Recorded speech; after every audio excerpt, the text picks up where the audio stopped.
like know where places to eat in Gainesville are for lunch? Burger King. Okay, well that's close, yeah.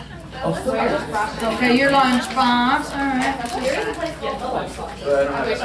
Alright, well Andrew might know some places if you're, since he lives up here.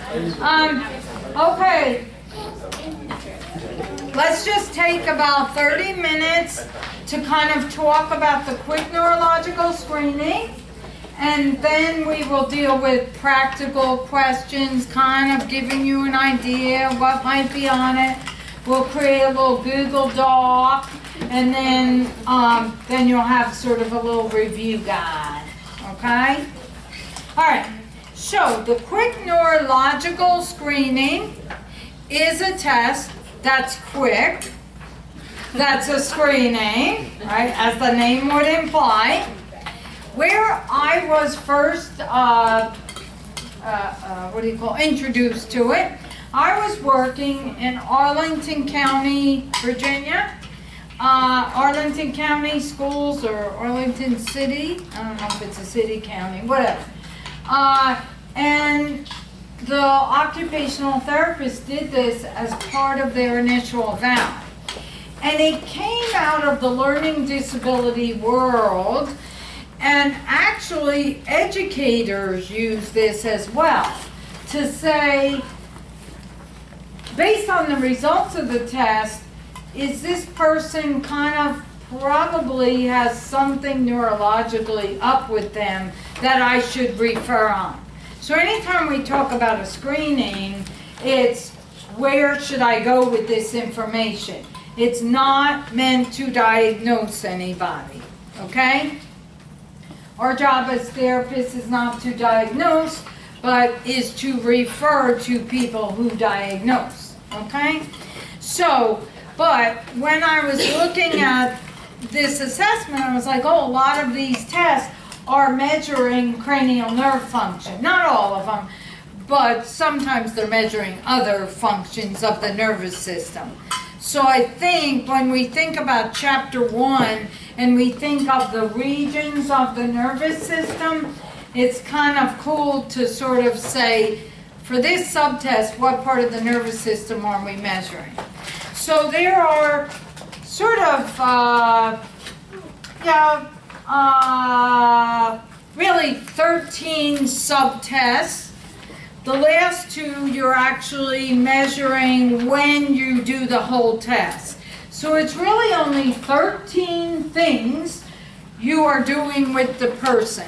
So it really is quick. Even for you guys with not as much experience, you could probably accomplish this in 20 to 25 minutes. I could probably do this in about 10 minutes, just because I'm more experienced, okay?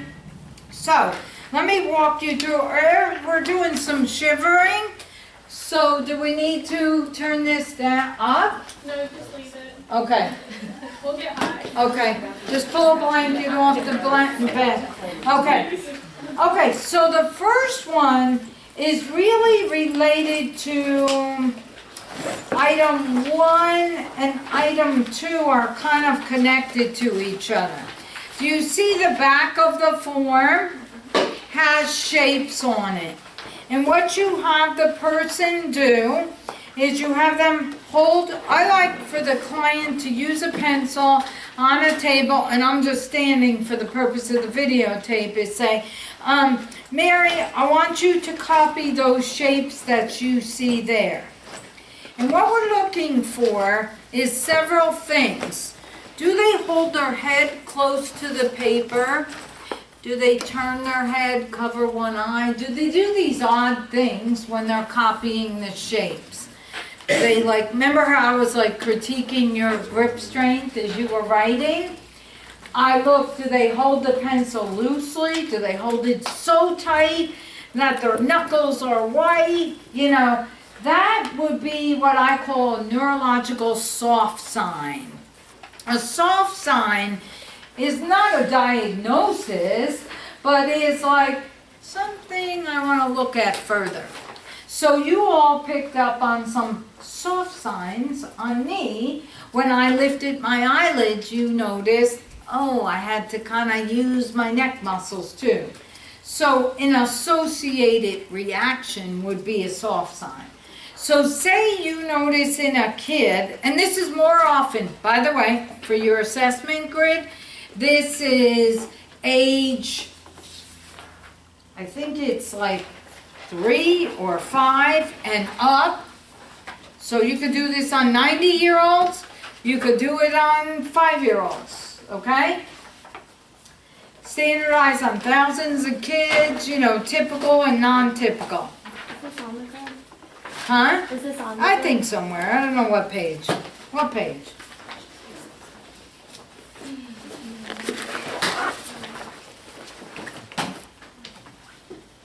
Somebody look. 4? Page 4. Thank you. It says, it's intended to be used by psychologists, occupational therapists, rehab specialists, school psychologists, and other professionals. Age 5 all the way up to 80 plus, based on a representative sample in the U.S. It says requires 20 to about 10 minutes to do and score. Okay, what's your next column so I can help you? Technical Like, can we repeat that column? Is it like in a, is it in acronym? Q N S T. Oh. Quick neurological screening test, page 4. Age 5 to age 80 plus. Thousands of people in the standard sample, both neurotypical and neurologically impaired. It is a criterion referenced instrument. That's like column 4 or so, 3 or 4. So that based on certain cutoff scores, as you'll note on the front of the page, the raw score for each score determines whether there's no discrepancy, moderate discrepancy, and severe discrepancy, which is on the first page of the measure right below the scoring grid. It tells you moderate discrepancy, severe discrepancy, no discrepancy. So again, if they had severe discrepancy and they don't yet have a diagnosis, they need to be referred very quickly. If they have just minimal discrepancy, they could just be a quirky kind of person. Okay, I probably would have some minimal discrepancies, but I'm okay, right? Just a quirky sort of gal. Okay? Okay, what else you need for your boxes? Oh, you said technical considerations? There's no materials except for a pen and a paper and you know, your manual. So that's easy. Form, pen. We like that. We like tests with not much equipment. So really worked well in the school system. I could pull a kid into a quiet room, do this, and this would be part of my initial assessment. And then I'd go to the IEP meeting and say, they've got some differences, neurological differences. Usually, before we've seen them in the public school district, they've had a psychological. Or the kid has a medical diagnosis. So we're just confirming, but this would help guide our treatment plan, and we use those remedial activities to go along with it. And I might give the teacher the remedial activities and say, these are some things you can do in the classroom. And often the teacher, when the teacher sees that, they go, oh, I could do this with all the kids in the class. This is not rocket science, you know. Okay, so what are your other columns? Do we say validity and reliability? Oh, you know, again, because it's thousands of people and because there's few items, it's highly reliable, and, you know, it's definitely consistent with neurological diagnosis, so it's valid. Whether it's ecologically valid is another story, because some of the tests are sort of decontextualized. Pros and cons. The pros are that it's quick. The cons are you can't make a diagnosis on it. You want to be careful not to diagnose anybody. And that it's only a screening, right? So that could be a good or bad thing, right? What else you got column-wise? Settings, you said school system. School system, big one. I've used it in outpatient, like peds clinics. Theoretically, this could be used for, adult settings too. I have used it more with, here's where I've used it. First and foremost, school system. Second, outpatient peds clinic. Thirdly, in mental health, emotionally disturbed settings. Not that the setting is emotionally disturbed, the people in the settings are emotionally disturbed. So I worked in like residential schools for adolescents that are troubled or have a mental health disorder. And I was really able to inform the staff is this kid, it doesn't just have a mental health diagnosis, they got something neurologically going on. Let's refer to a neurologist. And in several cases, the kid really had another diagnosis. And then that got the child more help rather than just labeling the 13-year-old as oppositional defiant disorder. Does that make sense? So that's where I've used it. But theoretically, you could use this with all ages. But I have seen it typically in more kid, adolescent populations. Okay? Anything else? Column-wise. Easy, quick. So, but again, it's criterion reference based on the cutoff score. That determines the level of deficiency and whether or not you would refer or do more detailed testing. Okay, so let's go back to the test. So test item 1 is about hand skill. I have you copy these shapes, okay? And what you will see in people that have some neurological differences, I want to do it for the video. When people copy shapes, an odd thing would be you typically would copy the shapes right next to each one, wouldn't you? If you did them across the top and did them really small and not the same size, I'd go, something right there. So if you draw them acrossways and you draw them really small, I would go, that's a little bit of a problem. The other thing, if you had poor angle execution, so instead of doing a diamond, you do something that looks like that. Do you all see that? Like the angles sort of curve out, or you we call it dog-earing an angle. That's for the video, okay? The other thing you will see that is poor angle execution is this. So say you're drawing the diamond and you overlap the closure. Right here would be a problem. Do you all see that videotape? So that's poor angle execution, the inability to stop your hands when you're making a shape. That may be an impulse control problem, like a frontal lobe problem, or a motor problem, like I can't stop my hands. Or you could have just the opposite, which is poor closure. So you have an empty space where you're supposed to close a figure. That's called poor figure closure, this one down here. Okay? So that's some of the strange little things you will see. Poor angle execution, poor closure, poor orientation of the figures. Okay, the other things you'll see about their hand position, like their arm is really weirdly up in the air. They're squeezing the pencil with a death grip. They have their head here, which might be that their core body strength is not strong, right? Or they just have to concentrate so hard because writing and motor planning is so difficult.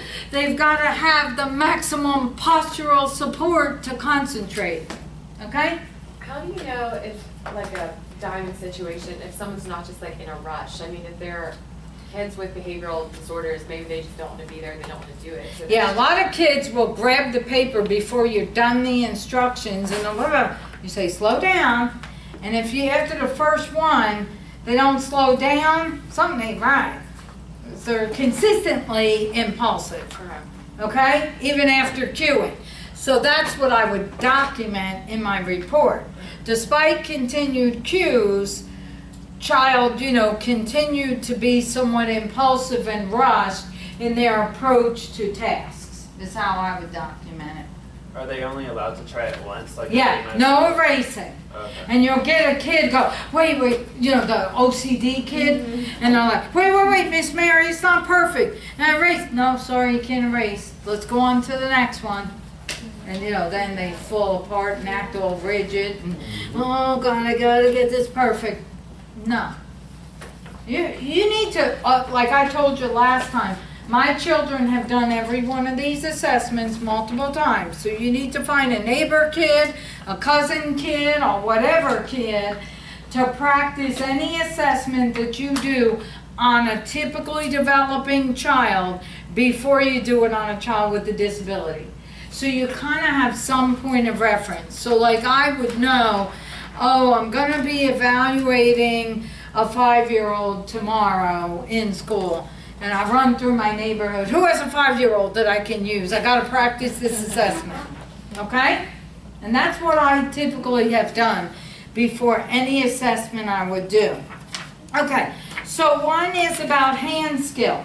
And on this test, the way you score it is they get points for doing bad things. Problems equals points. So that's a little odd, right?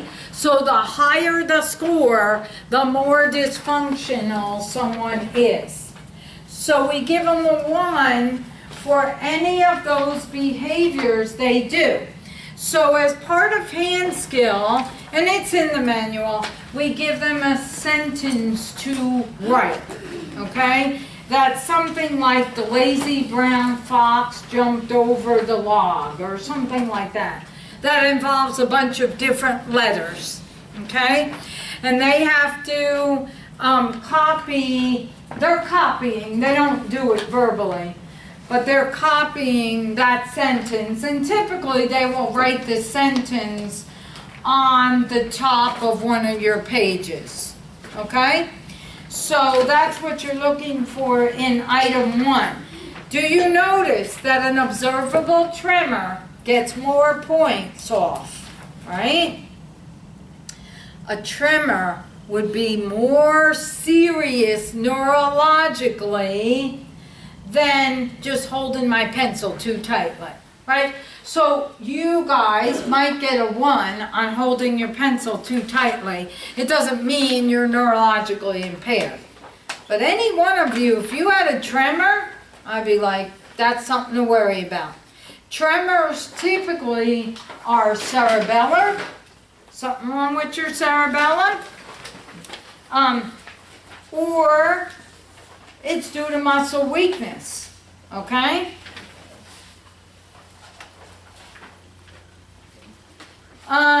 Okay, so number 2, you take these same figures and you say to them, name the figures, okay? Now, it's interesting that some people, I've had kids who can't tell me what a rectangle or a diamond is. I'm like, wow, they don't know what that is, and they're like 8 years old. That's not good, okay? If they're 5, I might give them a little bit of a pass. But if they're like 6 and they've been in first grade and kindergarten, they should know what these shapes are, right, Miss Early Education? A diamond, occasionally, like patients will say, can't think of it, but it's a kite. I would probably take that, okay? If somebody didn't tell them it was a diamond, it's a kite shape, I would probably accept that one, okay? Let's see what else for number 2. Draws figures too large, too small, irregularly, rotates paper to draw. Now, if you are a lefty, you have to rotate the paper to see what you're doing. But if you are a righty and you completely turn a paper sideways, something ain't right with either the way you're seeing or, well, you're just weird. So see, we give you 1 point, but it doesn't mean you're abnormal, okay? And we don't know why you do this. It may be your little quirk. We're all going to self-diagnose today. But again, poor angle execution if you're over age 8. So after 2nd grade, you should be able to do all 5 of these shapes, and I should know that it looks like what is here on the back of the page.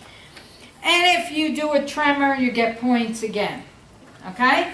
So if I'm like this and my hands are shaky while I'm drawing it, that's a problem, okay?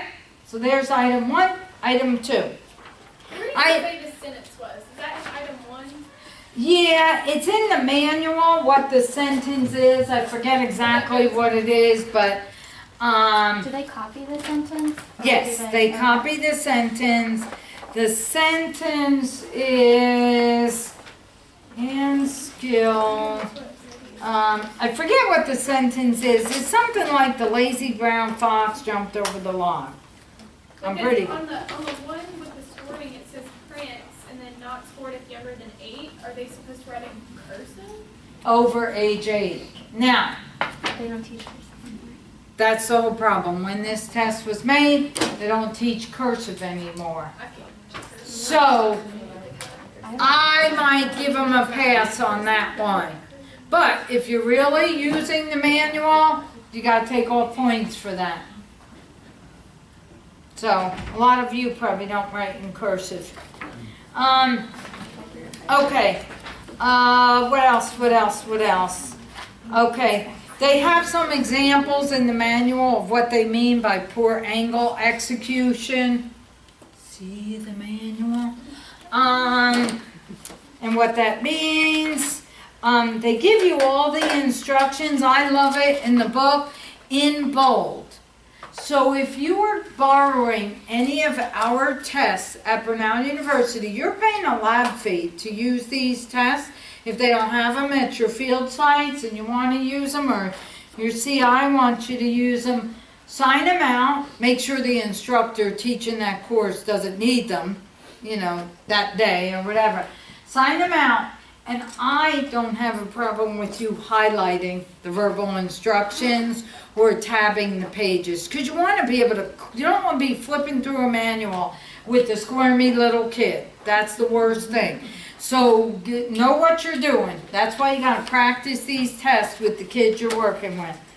Okay, let me just see what the sentence is. Now you got me curious here. Figure, blah, blah, blah. Now draw it for me. What is the sentence? Oh, write your name at the top of the paper. Now I'm going to give you sentence. It says slowly dictate the sentence, and I don't see where the sentence is. Oh, here it is. He is a big old dog is one of the sentences. Or, I saw a big pig in the barn. So they're not copying It says, next the examinee is asked to write an age-appropriate sentence of 6 to 8 words. And the reason they're giving you D's and G's is they're looking for letter reversals, and P's, because you know D's, B's, and P's and G's are really hard for people with dyslexia. They sort of see them similarly. The examinee should use a pen, which makes it easier to observe irregularities in the written line. I thought that you make them copy a sentence, but it looks like you just do it verbally, which for a 5-year-old you wouldn't.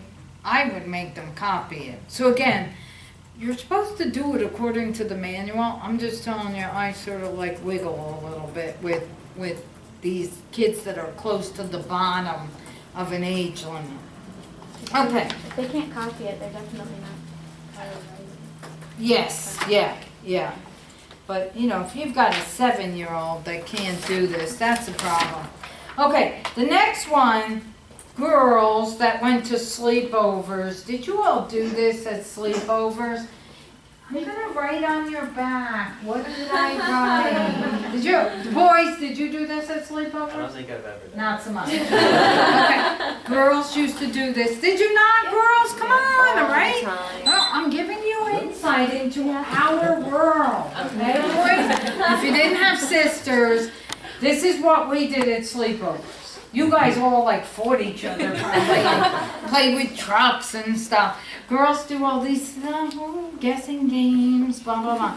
So you say to the person, I'm going to write some numbers on the palm of your hand. This will be the top where your wrist is, and this is the bottom. Look at this. I'm doing it upside down. Close your eyes. What number did I just write in your hand? 3, Okay, close your eyes. What is this number? 5. What about now? What? Open your hand. 9 or 4? Yeah, okay, this is a 9. Okay. This Yeah, you is a looked it, 4. that's Yeah, it. yeah, okay. Okay, so you can see here, there's a certain age, if they're under age 8, close your eyes, see if you can tell me what number I'm writing. What number is this? Using the forefinger or an eraser end of the pencil, you write the numerals 395 on one hand, on the other hand 2846 or something. So you use each hand, okay? And I don't know why you would use letters. Typically, we only use numbers, and I forget why you would go to letters. Maybe if you're doing a repeat instruction. It says if the letters, if numbers fail, try letters. Okay, all right, glad you read the instructions. Okay, yeah, so, okay, so look, this is just for everyone they get wrong, you give them 1 point. Okay, easy.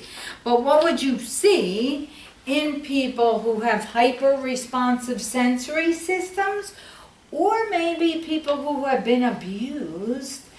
It's weird, yeah, they're gonna ooh, ooh, and you would note that under item 15, behavioral irregularities, fidgets, touches, shows defensiveness or anxiety. But if a person has like a history of abuse, don't be making them close their eyes. Just do this. Say, hold your hand out, keep your eyes open, and I'm going to draw something in your hand. Then you hide it, and then they can keep their eyes open. Because if a kid was abused, you don't want to like freak them out that you don't want them going back to the classroom saying, oh, Miss Mary made me close my eyes and she drew on my hands. That sounds creepy, okay? So you just, especially boys, you need to be careful with kids.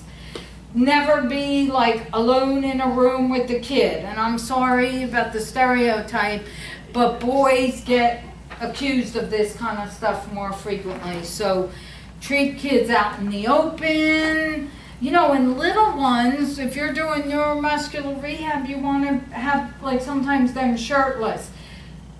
say to the mom, is it okay if Johnny takes their top off? You know, because you want to see their scapulas or whatever. Or maybe next visit, can little Mary wear a bathing suit, you know, so I can see her scapulas.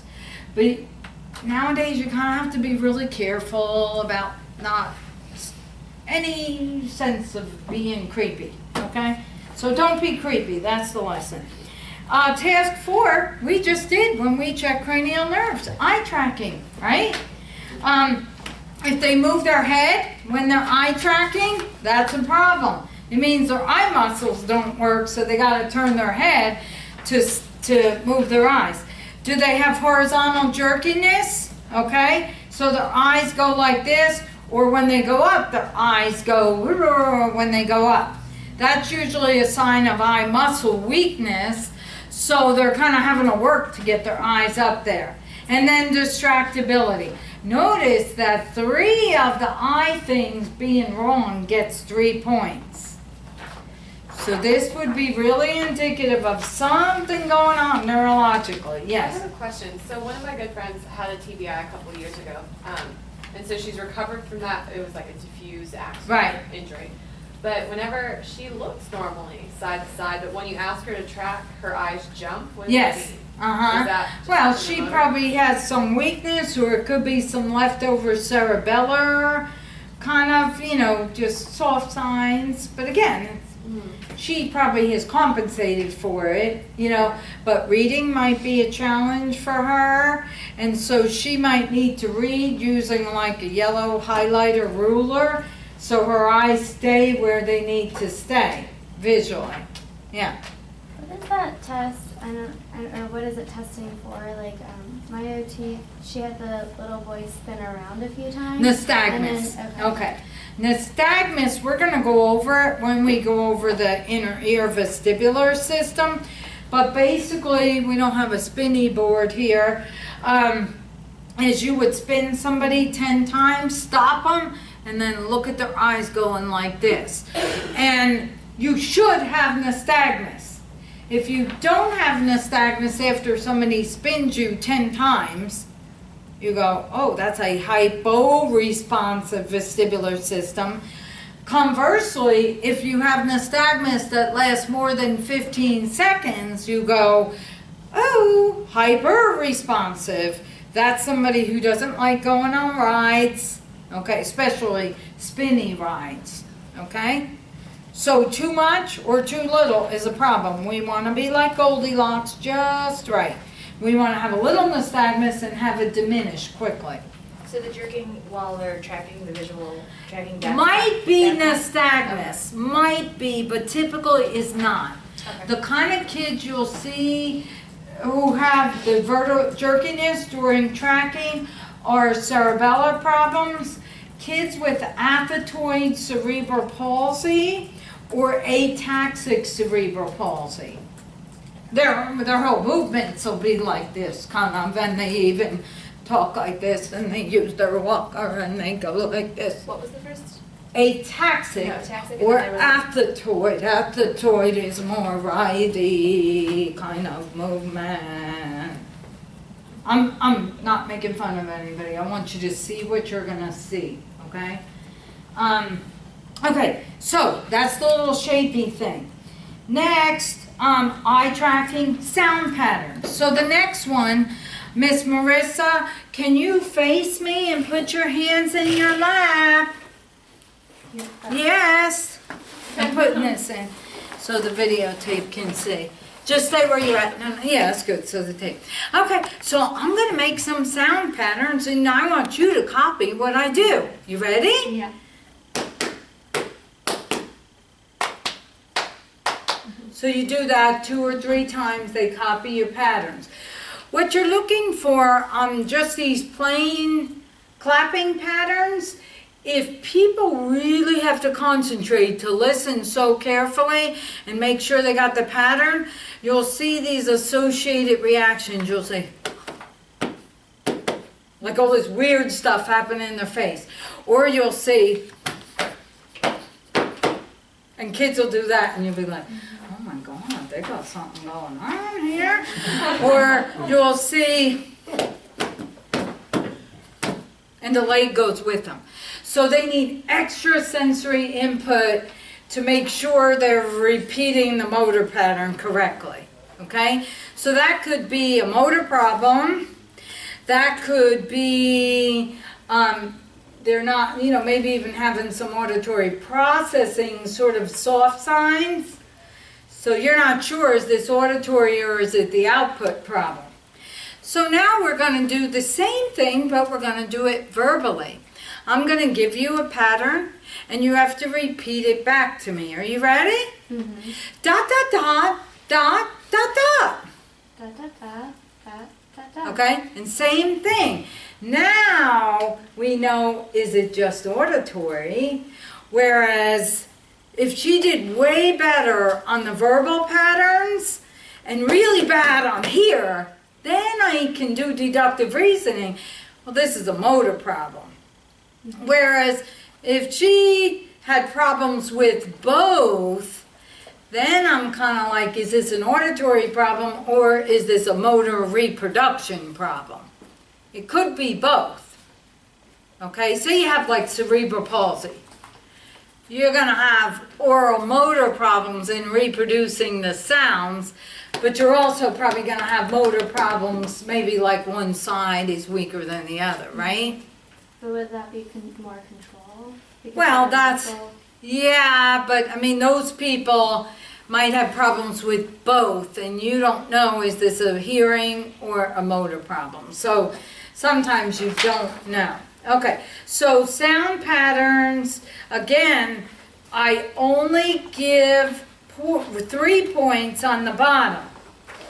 The word perseverates, does anybody know what perseverates mean? Yeah, you get stuck on something.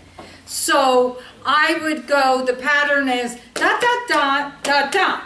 You would go dot, dot, dot, dot, dot, dot, dot, dot, dot, dot. You wouldn't, I'm like, okay, you're done, stop, Okay, so perseverating. Kids with OCD, kids with brain injury, kids with autism will get stuck on it. And then they'll do this echolalia where they'll keep repeating. I'm like, okay, you're done. Misses oral reproduction of 2 or more patterns, you do 3. So if they're missing 2 and they get it wrong, you give them 3 points off. They're allowed to miss 1. Misses motor reproduction of 2 or more patterns. So if somebody gets like a 9 on this item, I'd go, ooh, we got some problems here. Next, finger to nose. A neurologist will also do this one. And Miss Marissa, I'd like you to put one finger out here as far as you can reach and the other finger on your nose.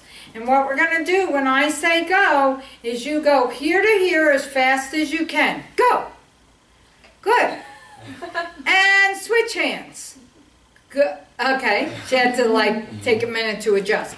Okay, so the abnormalities you'll see again are those associated reactions. You'll see this. And you'll be like, whoa, this is like, when you used to do this kind of thing. They'll go like this. That's an abnormality. You'll see this, missing your finger more than an inch or 2, or missing your nose more than an inch or 2 is a problem. Usually a cerebellar problem. It's called dysmetria, meaning your ability to aim for the thing you're trying to reach is off target. Okay? Is that a second in Parkinson's? Yes. So that could be basal ganglia problem too, not just cerebellum. Okay? So you get that one. Okay? Next item. Thumb finger circles. So now, Miss Marissa, I'd like you to hold your hands up beside your ears, and what I'm going to ask you to do, wait till I give you instructions now, is one at a time you're going to go to each finger. You ready? And then we'll go back. So copy what I'm doing. Look at me. Don't look at your hands. Go. Okay? And back. okay? And you want them to copy you. If they start doing this and they're looking at their hands, it means they need visual input because they don't know where their fingers are in space. I say, oh, maybe we got a proprioception problem going on there. If they do this, and you got the facial, and you got really pressing, that's also maybe I don't know where my fingers are in space, so I need some extra input. Okay? Kids with proprioceptive problems will have a hard time with this one. Flat circles is also indicative, usually of low muscle tone. Good muscle tone should be nice round circles. Okay? This might, not where I'm straining, but I just have flat circles. It might mean I just have weak hand intrinsics. Again, might not be a major problem, but, a little soft sign of hand intrinsic weakness. Okay, now this one is interesting. This is your big word for the day. Number 8, not your big word for the day. So you take your pencil eraser, and can I borrow yours? And try to have the same pencils. 2 number 2 pencils, so there's the same exact sensation being touched. So, Miss Marissa, and this one you kind of do have to ask somebody to close their eyes, but if it's a kid and you know they have a history of abuse, I just say, look away, and I'm going to touch you in 2 places, but ideally I would like to have somebody close their eyes, okay? Mm-hmm. So, close your eyes, and I'm going to touch you on 2 parts of your body, and you need to point where I touched you, okay? Where did I just touch you? Okay, close your eyes. I'm going to do it again. Where did I just touch you? Okay, close your eyes. Where did I just touch you? Okay, this is just tactile awareness, right? So this is like your peripheral nerves. But it's 2 different places at once, right? So now it's both sides of my brain talking to each other because I'm touching right, left. And does your brain can find one, but not the other? Then I'm like, oh, they're fine when I just do one side of their body, either side. So I know it's not the sensory dermatomes that's a problem, but it's when I do 2 at once, their body can't focus on 2 things at once. That's a sensory integration problem. Does that make sense? So, if they can't feel on both sides, that's a problem. If they can't feel consistently on one side, that's a problem. That might be like a hemiplegia. Your kids with mild CP might be a problem. Unusual sensory behavior, like that defensiveness, they jerk, or they go, oh, do it harder, that I didn't feel that. Like they need more input to know where it was. Or they name a different location, they're off base. They should be within an inch or 2 of where you just touched them. If they're like halfway down the arm and you touched them up here, I'm like, no, that's not quite it.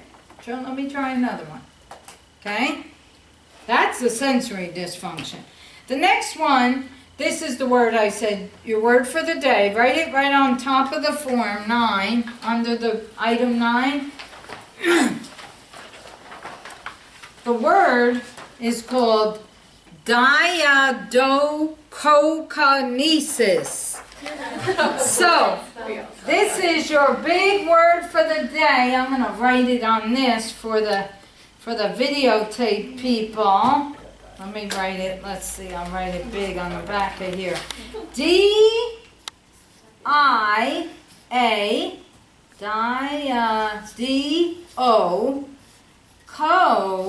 K-O, K-I-N-E-S-I-S. Diadochokinesis. Isn't that a fun word to say? Like, don't you want to say, remember in Superstar, where Mary Catherine Gallagher, I'm going to use my telekinesis on you. I'm going to use my diadochokinesis on you. What it is or means is rapidly reversing motor patterns. And typically the way we check it is palm up, palm down, palm up, palm down. Okay? So this, I should be able to do this without much effort. Palm up, palm down.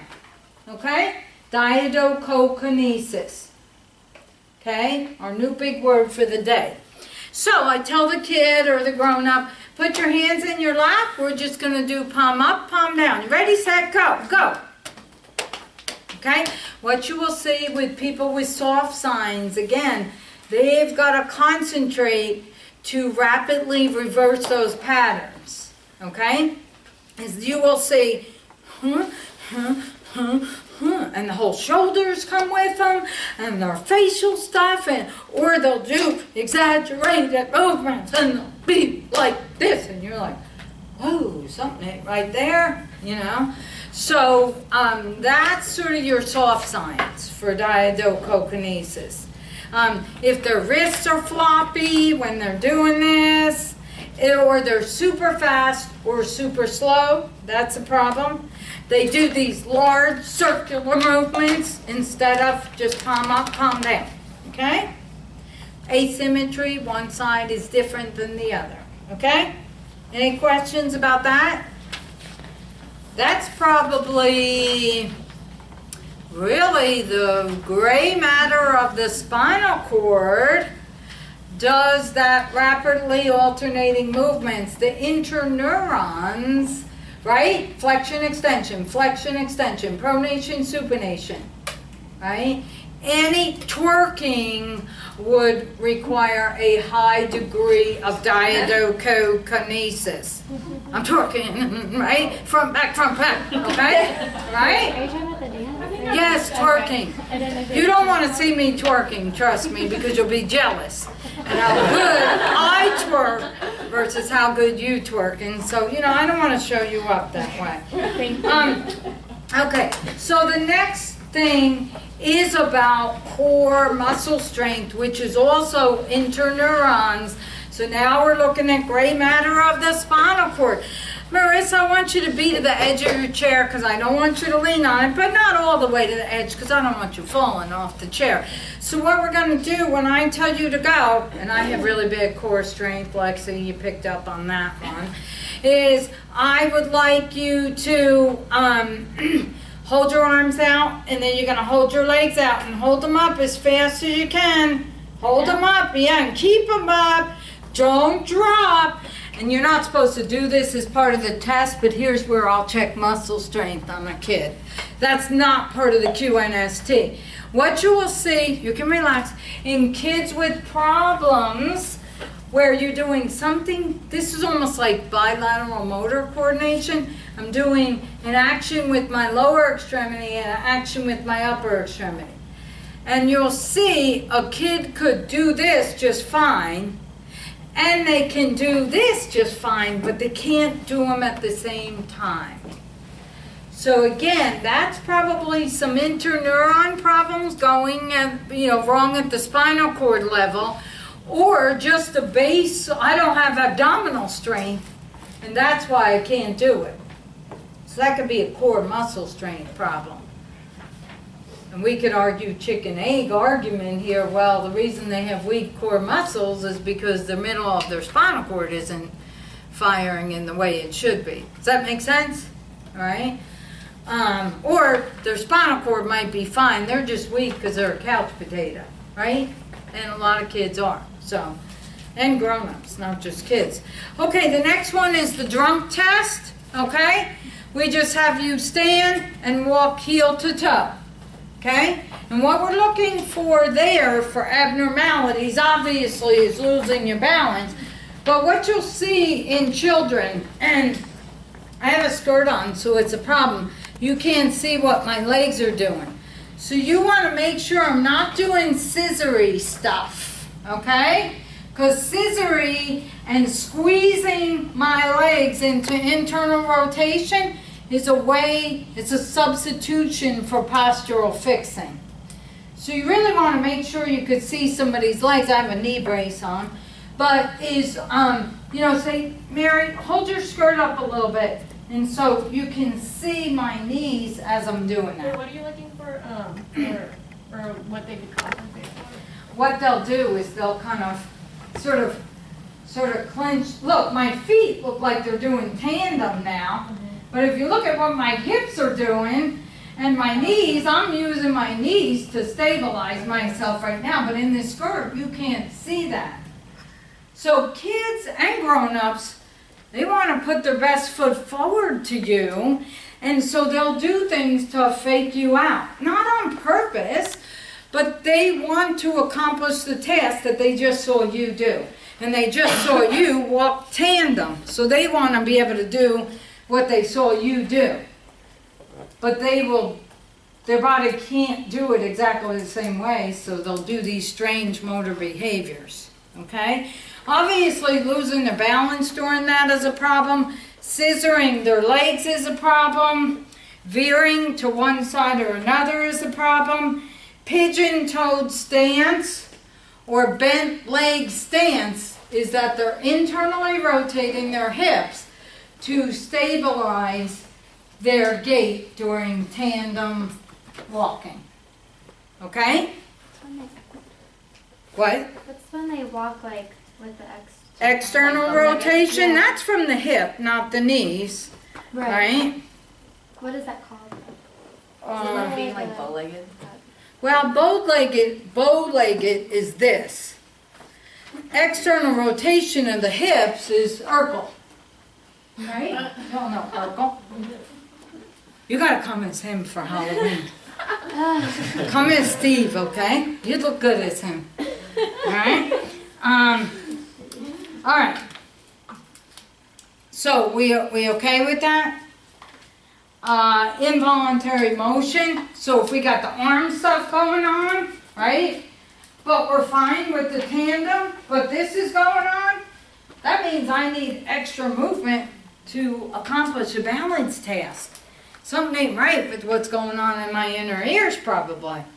Because this business is compensatory. Is that right? Y'all ever watch these police reality shows where they drunk test people? Oh my God. That's what they're doing. They're doing, you know, checking their neurologic function. The drunk test essentially is that. They do this for the drunk test and they do tandem walking. What about swinging your legs? Yesterday I saw the patient in PT and he would swing his legs out wide or sometimes touch the ground outside and then touch the line. So they're going like this? Yeah, he was like swinging them out. And then to catch his balance, he put his foot down like out. Over here, yeah. So there's some kind of gait dysfunction, maybe because of inner ear, or muscle weakness. But what that person might be doing to compensate is making their gait wider. Isn't that how babies walk? Right? Okay, we have a wide base gait because we don't yet have the vestibular system or the motor control to have a smooth, nice gait. That's why, did you ever, come on, any of you, it was a few years ago, remember going to homecoming dance in 8th grade and all the girls tried to wear high heels? And they don't have the motor control for that. They don't, you know what I mean? And they all look like idiots and they're like, you know, like this on the heels. I'm like, really? Can't you just wear cute little flats, kids?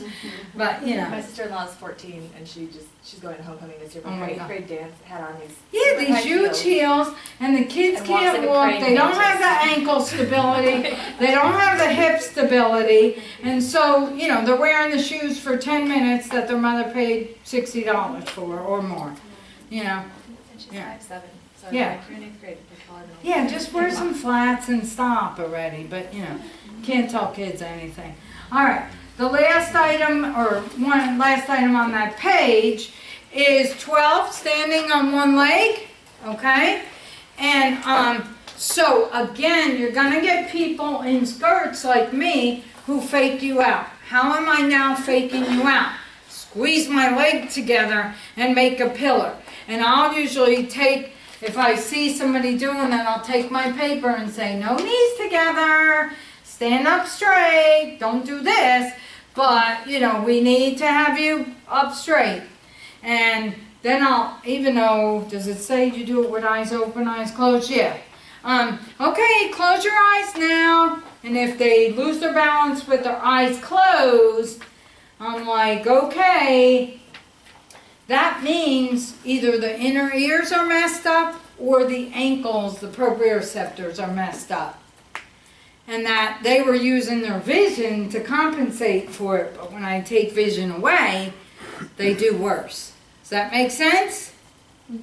Everybody good? You good with that, Kimberly? All right. Would it be cheating if they bent their knee during the If they do this? No, like their standing leg. You know, you get more stability if you bend your knee a little bit. No, that's fine. I mean, that's the way we tend to stand on one leg. All right. So, yeah.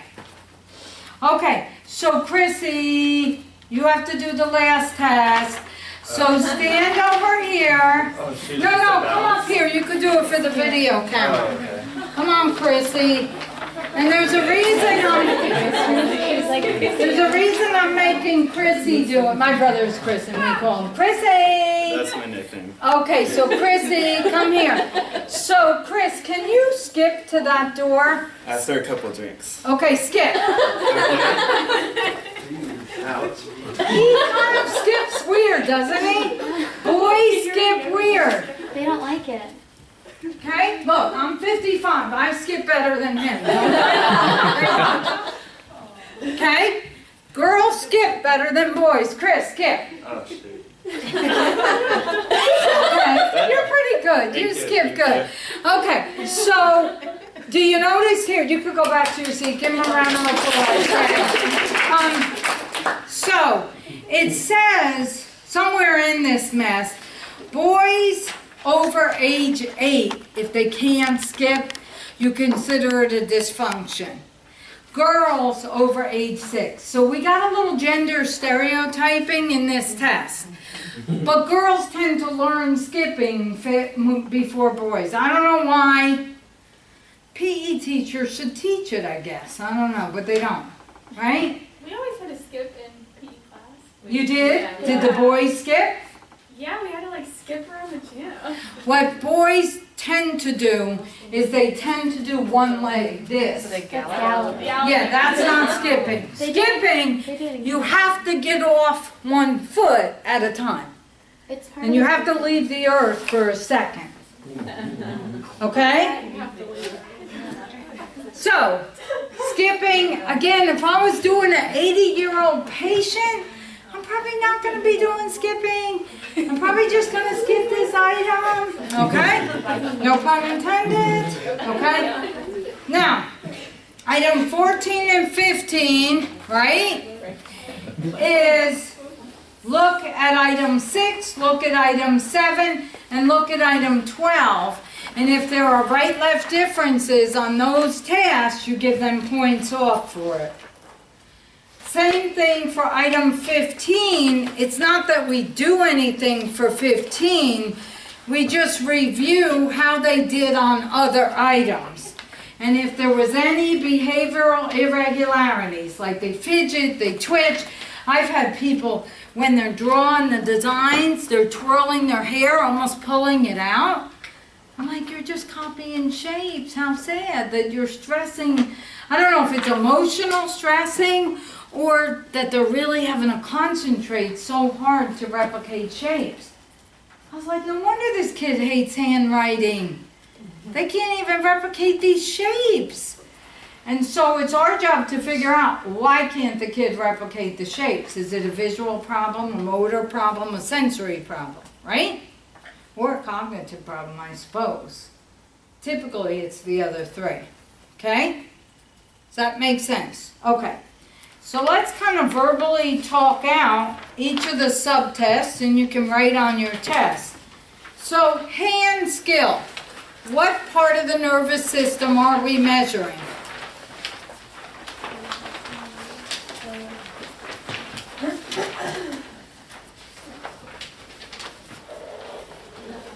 In order to, What? Yeah, Okay, absolutely, more than one. so what part of it's gotta be motor frontal? Right, so definitely the frontal lobe in order to hold the pencil, use the pencil, move the pencil, right? What else? In order to know, am I, What is it, occipital lobe? yeah, like how does this go directionality wise, right? That's in part visual, but where else is it? Yeah. Sensory. So that's the parietal lobe. And then you might not get to this, but it's also peripheral nerves. If the peripheral nerves don't work, I can't hold on to the pencil.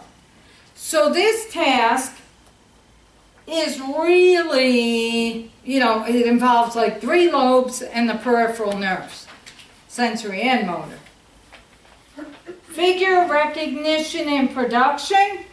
What's that about? Number 2. What do I need? Association areas, What association areas? visual association. Definitely. Well, first I need the visual to see it. Am I even seeing it? So I need the eyes, right? I need cranial nerve what? Right, sees, right? Optic nerve just basically sees stuff.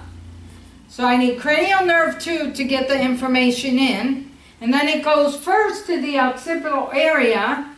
And then the occipital area does talk to visual association area that does some pattern recognition, right? Oh, a square has corners.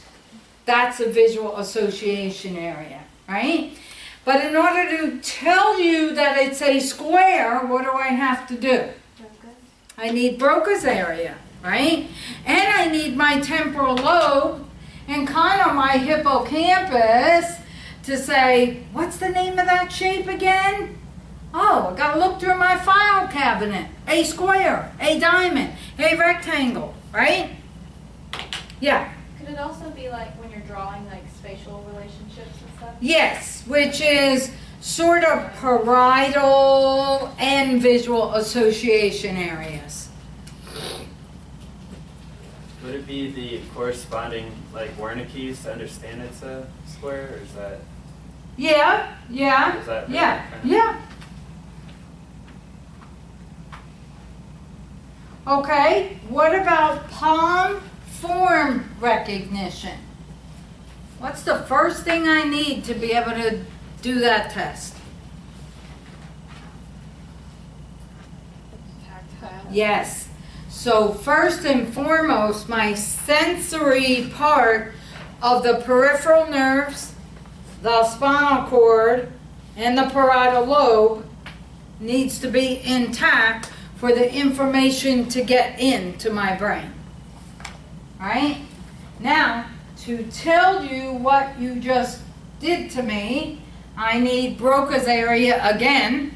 I need the corresponding Wernicke's area to tell me, and sort of hippocampus to say, okay, she went across first and then down, that's sensory, and then she went a circle. I think that's a 5. And remember, you're doing this upside down to the patient, which is also weird.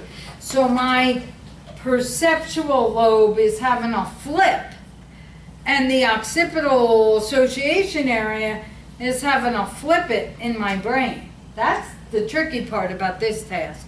Is there a usual, or is there a difference when the children typically write bottom to top? You know how we like to teach it? Yeah, those kids have spatial problems typically. Yeah, yeah. They're going to have a hard time with this because you wrote it bottom, you wrote it top to bottom. Eye tracking. Here we're dealing primarily cranial nerves, okay? But remember, if I have the jerky stuff going on, could be basal ganglia, could be cerebellum. But primarily, if I can't track, it's a cranial nerve problem or a neuromuscular problem. So in my case, it's a neuromuscular problem. It's not a cranial nerve problem. Because I've had MRIs, so my brain stem is intact. Are you okay, Cal? Yeah, cerebellar is cerebellum. Yeah, same difference, yeah. Okay? Sound patterns, right? First and foremost, that cochlear portion of the vestibulocochlear nerve, so cranial nerve 8, which, by the way, did you notice what Andrew does? He's created a standing desk for himself. And why do you do that? Still we pay attention? Yeah, to help him pay attention. Remember we talked about, real briefly, about the reticular activating system? That is this diffuse speckled structure that helps us wake up. And so when you have a 3-4 hour class, get up, stand, do what she's doing. Another good thing to do, so he took a high-low table, and he does that in class. So this is a strategy you might tell a teacher to do with the student. Sometimes just doing this, because the teacher in an elementary school doesn't want all the kids doing their own thing. So I will make tape in the kids' space in the classroom and say, you can stand, but only in your container. You go out of your container, because then they start touching other kids' stuff. I've been there. But this gives me more proprioceptive input and can alert me to stay awake in class. Okay? Nothing wrong. Typically, most teachers, if you explain it to them, will allow that. And you do the tape in their perimeter. Okay? So, anyway, that's why he's doing that. Sound patterns, okay? That's vestibulocochlear nerve. Then it's auditory processing, sort of, what did I hear now? So some of that is, what was the sound? Was it 2 or 1 claps that she did? Right? 1, 2, 3, 1, 1, 2. Right? We usually turn them into numbers. We count how many times did Mary clap. That is your temporal lobe doing that naming of what they just heard. 2, 1, 2. Then, in order to reproduce it, now I need my frontal lobe, right? And then when I made you reproduce it orally, now I've got Broca's area, which is also on the frontal lobe, but it's a specific area. Are we good? Okay. Where are we now? Finger to nose, FTN. You'll see doctors write it that way in the chart, FTN. Okay, what's this about? So what did I need first to do this? Motor. Yeah, okay, this is really a motor and a cerebellar. To have accuracy, it's the cerebellum. A little bit of visual too. I mean, but you could do this without vision. You might not be as accurate, but I could still do this without vision. Josh is like, could I?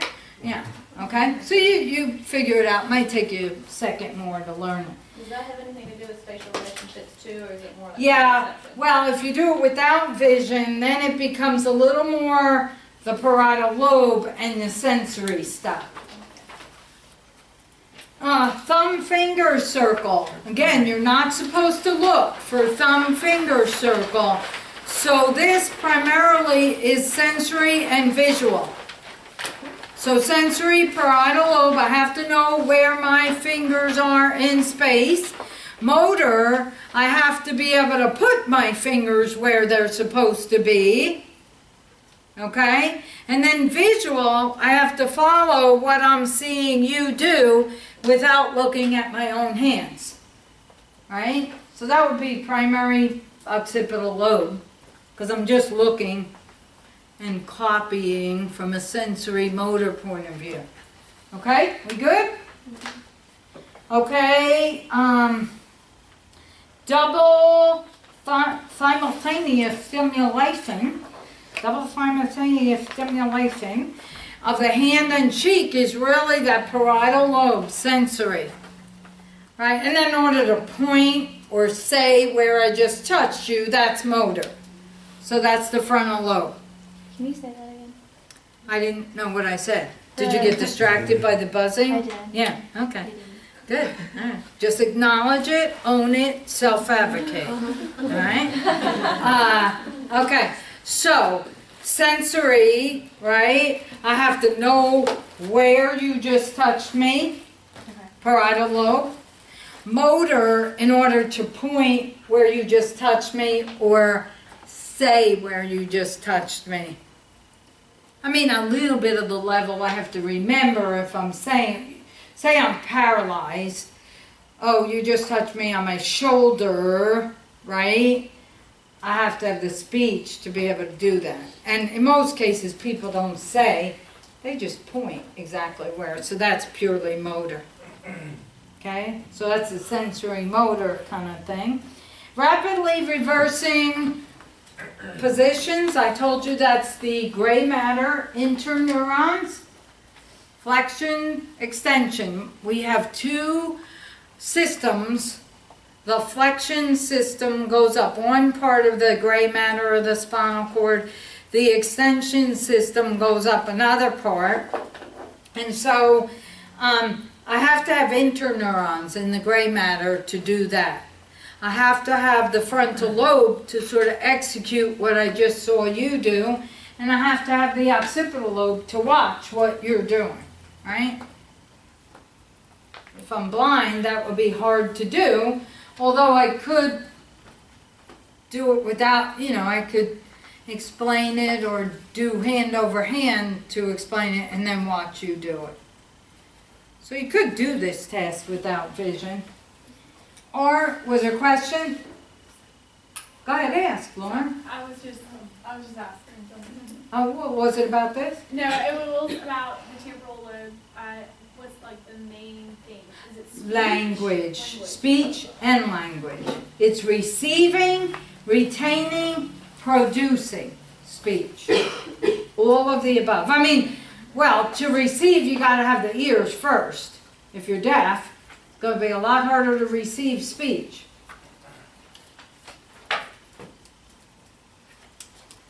Arm leg extension. Again, we're looking at interneurons, upper body, lower body. Those neurons have to talk to each other. That's usually gray matter of the spinal cord. And the frontal lobe, has to be working. Both frontal lobes, because you're using both arms, right?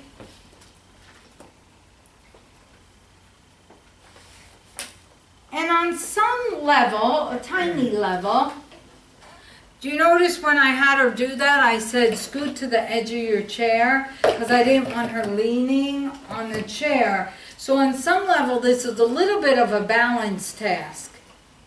So a little bit of inner ear vestibulocochlear nerve. Would that also be a cerebellum? Doesn't that Yes, the spinocerebellum, the vestibulocerebellum. We'll learn about that in a future chapter, but yeah. The next 11 and 12 are very similar, and 13 are all similar, okay? So, first and foremost, to do each of those things, I have to have proprioception. I've got to know where my limbs are in space. So that's the parietal lobe, primary motor or sensory cortex. Then I have to have the primary motor cortex and the frontal lobe, the motor planning areas, a little bit of basal ganglia, and the cerebellum to be able to help me execute those movements in a smooth, coordinated way.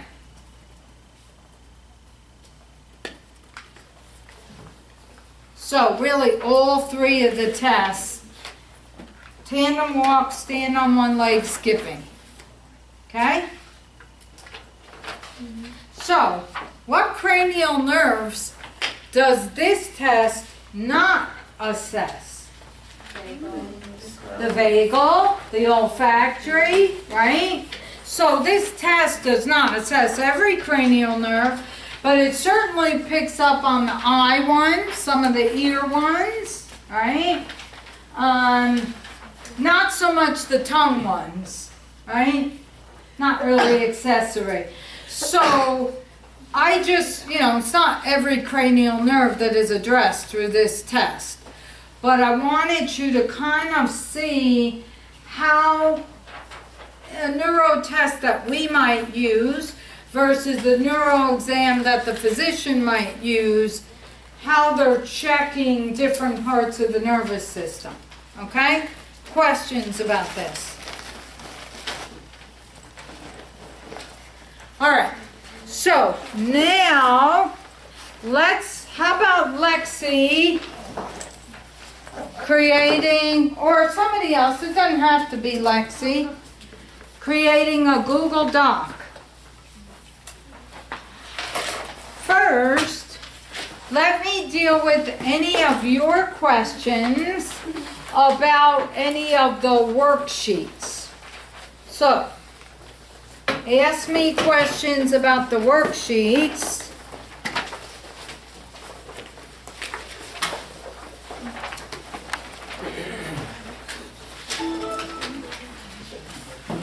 Do y'all need another break, or are you good? What? Casey's face was like a short break. 5 minutes? Okay. Yeah, do 5 minutes and I'll sort of try to